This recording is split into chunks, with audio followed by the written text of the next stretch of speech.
జాతీయవాద జర్నలిజానికి అసలైన వేదిక నేషనలిస్ట్ హబ్ ని సబ్స్క్రైబ్ చేసుకోండి. నోటిఫికేషన్స్ కోసం బెల్ ఐకాన్ పై క్లిక్ చేయండి. తైవాన్ చైనాకి సంబంధించిన విషయాల్లోకి వెళ్దాం. చైనా మాల్దీవ్స్ వ్యవసాయ రంగంలోకి చైనా అడుగుపెట్టినట్టుగా తెలుస్తుంది, వాళ్ళకి సపోర్ట్ చేస్తున్నట్టుగా తెలుస్తుంది. అంటే అక్కడ ప్రతిపక్ష నాయకులు ఆందోళనలు చేపడుతూ ఉన్నారు. ఒకసారి మాల్దీవ్స్ చైనా సంబంధాల విషయంలో ఇది కేవలం వ్యవసాయానికే పరిమితమా, ఇంకా ఏమైనా ఉన్నాయా? ఇది పరోక్షంగా రక్షణ, ప్రత్యక్షంగా వ్యవసాయంగా భావించాలా? రెండు అంశాలు ఉన్నాయి దీంట్లో. చైనాకి వాళ్ళ ప్రజలకు ఆహారం పండించుకునేటువంటి క్షమత వాళ్ళ దగ్గర లేదు. చాలా తక్కువ భూభాగం పండుతుంది. చైనా ఇంత పెద్ద దేశమైనా నిజంగా పంటలు పండే భూభాగం చాలా తక్కువ వాళ్ళ దేశంలో. మిగతా అంతా జింగ్జియాంగ్, టక్లా మకాన్ డెజర్ట్ ఉంది అక్కడ, పెద్ద డెజర్ట్ అది. తర్వాత మనకు టిబెట్, ఈ మధ్యలో అంతా మన గోబీ డెజర్ట్ ఉంది. గడ్డి కూడా మొలవదు అక్కడ. 15,000-16,000 అడుగుల ఎత్తులో ఉంటుంది ఆ ప్రాంతం అంతా. ఇన్నర్ మంగోలియా, అక్కడ కూడా ఏం పెరగవు. సో చాలా తక్కువ హాన్ ప్రాంతంలో మాత్రమే వాళ్ళకు వ్యవసాయం ఉంటుంది.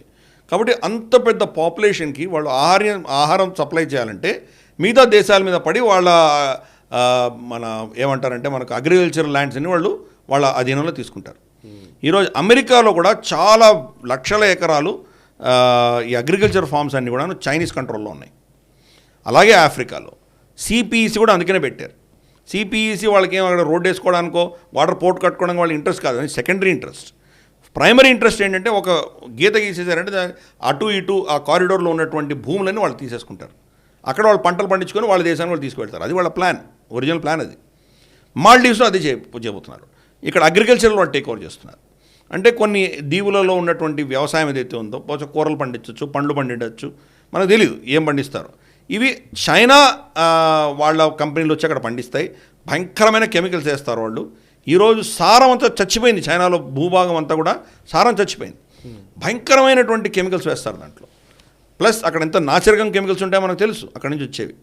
ఈల్డ్ బాగా వస్తుంది మీకు ఎకరానికి 10 బస్తాలు ఒక పంట ఏదైనా వచ్చిందంటే వీళ్ళు 500 బస్తాలు పండిస్తారు వాళ్ళు. కానీ ఇన్ని రోజులు ఉంటుంది అది. సారం చచ్చిపోయిన తర్వాత మీరు ఏం చేస్తారు? ఇప్పుడు మాల్దీవ్స్తో కూడా అదే చేయబోతున్నారు వాళ్ళు. కాబట్టి ఒక క్యాన్సర్ లాగా ఆ దేశంలో రాబోతోంది చైనా. రెండు, ఒకసారి వాళ్ళ అధీనంలో ఇది ఉందంటే అక్కడ ఏమేమి ఎక్కువ పెడతారో ఎవరికి తెలియదు.